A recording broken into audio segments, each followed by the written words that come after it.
Hey, what's up everyone? Morey Croson here, and today we're going to be taking a deeper look into Trayvon Bromell's 9.77 at the 100 meters this weekend, and we're going to start the video right now.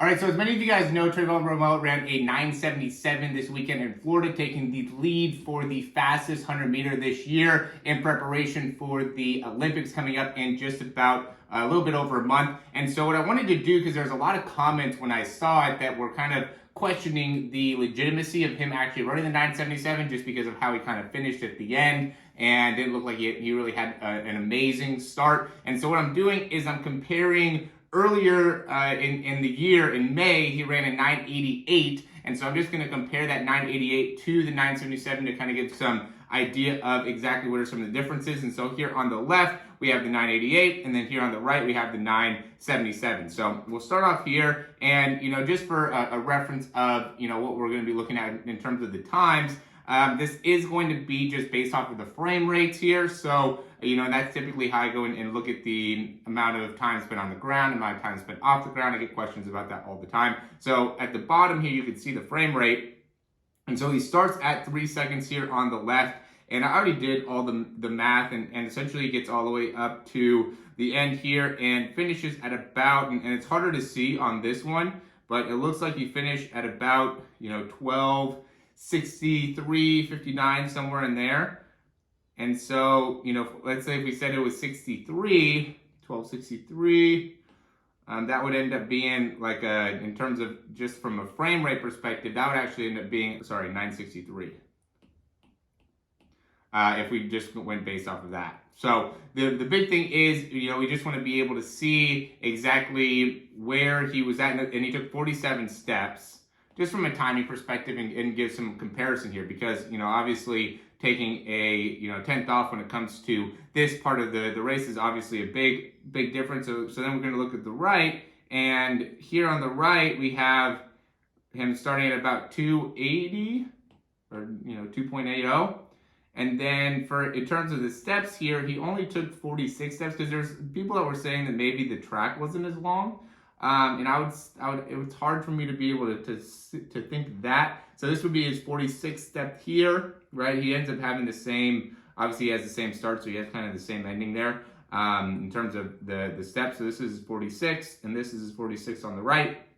And then 47th, he's crossing here on the left. So that's what got him the 963, where here on the right, he's crossing, to me, right about that 12:37-ish mark, which would make it so that is about 57, right? So 0.06 difference. And you could really even say that, maybe it's a little bit past that, like, just his leg might be there, so you can make the argument that it's even, higher score than that, or higher number than that. So, it definitely, from this perspective, doesn't look like he shaved off 0.11, which would be, going from 988 here to 977.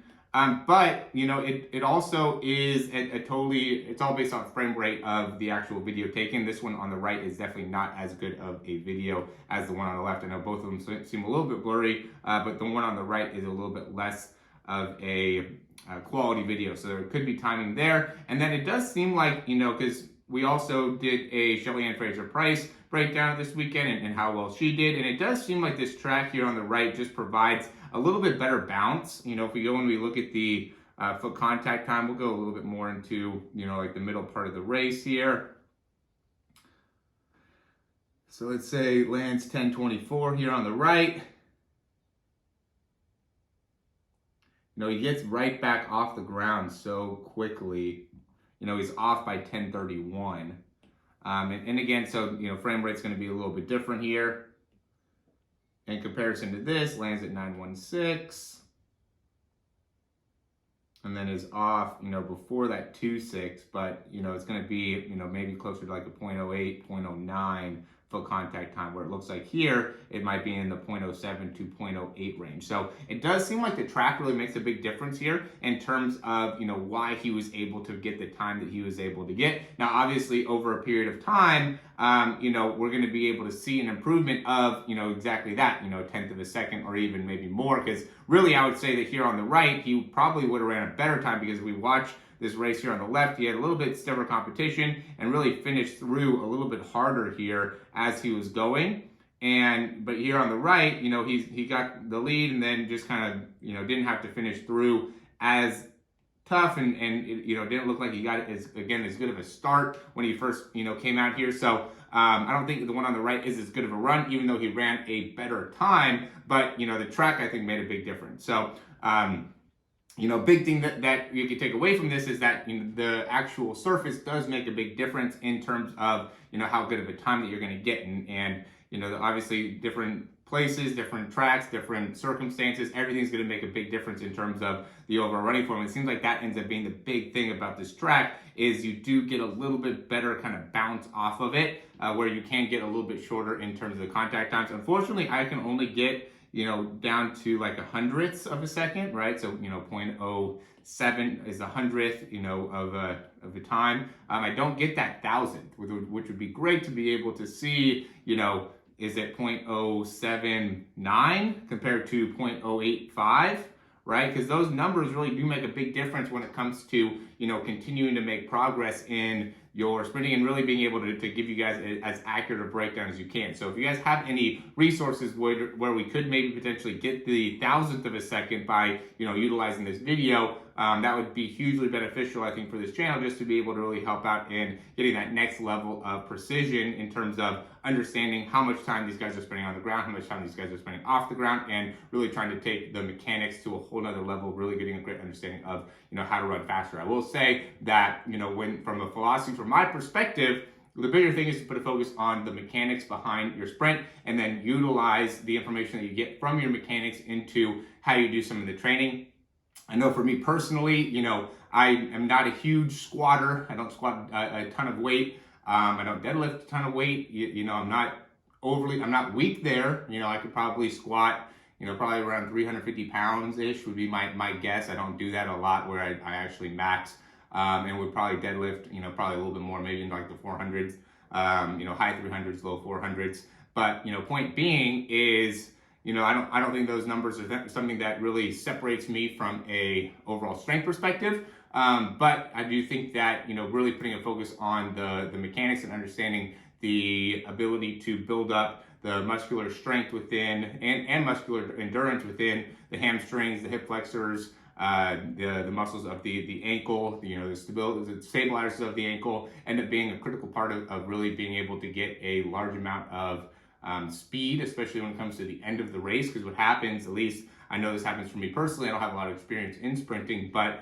I get it into like that 60 meter, 70 meter, and it's just hard to be able to continue to accelerate through. Those great guys are able to, get to their top speed in, that 60 to 70 meter range, but then can even, like Noah Lyles really is able to accelerate even through like 80 meters and through to, the finish line in 100 meters. So being able to continue to accelerate as you get into the later part of the race ends up being a key differentiator between, like a DK Metcalf. We saw what DK Metcalf did, where he, got out pretty well. He wasn't way behind, but then we saw that all the top sprinters really left him at the end because he doesn't have that elite level of muscle endurance to be able to continue the last 40 meters of the race. So there is a ability to maintain a high level of overall muscular strength and endurance in the 100 meter for that last 40 meters, but there's a interesting way of being able to actually apply that, because it's not about being able to run 200 meters, right? It's not like you need to have a ton of endurance in the muscle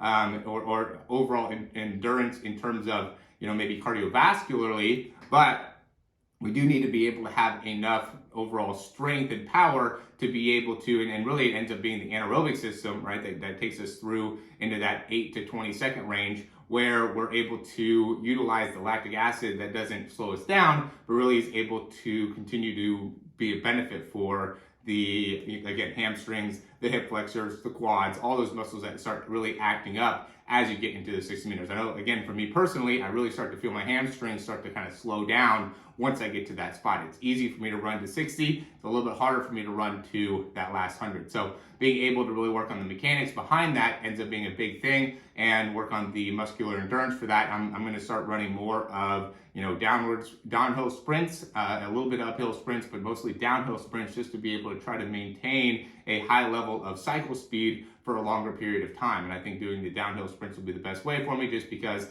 really ends up building a lot of great turnover and a lot of building up the hamstrings. I usually go, downhill and then run back uphill, then go downhill, run back uphill. That really gets the posterior chain burning a good amount, and that's really the goal here, is to be able to build up a little bit more strength back there to help you in that last 40 meters. So that's the big focus that I'm doing in the next 6 weeks, to be able to really get myself prepared for the event here in July. If you guys have any more questions or would like to, find out a little bit more about my programming or anything like that, be happy to answer any questions. Just go ahead and message me. I have all my contact information down below, as well as access to a few different of our programs, as well as some different learning tools, which are down below and free for you to be able to try. And then we also have a couple different programs that I think would be hugely beneficial for you. We have the speed breakdown, which is great just because it gives you a 4-week trial into our actual speed program, but more importantly, you get the breakdowns, right? I always talk about the breakdowns just because I do these all the time to be able to show you guys how important it is to understand the mechanics behind the sprinting. And I know a lot of you guys watch this and try to apply it, but being able to actually get the visualization of this is what you're doing compared to what some of the greats are doing, I think really is going to be able to set you apart in terms of understanding what are going to be some of the key things to work on. So I always highly recommend the breakdowns, which you get within the actual breakdown program, and then I just add in a 4-week bonus to be able to help you out with some of the training stuff. But the 3-month program is going to really be where you get the most benefit out of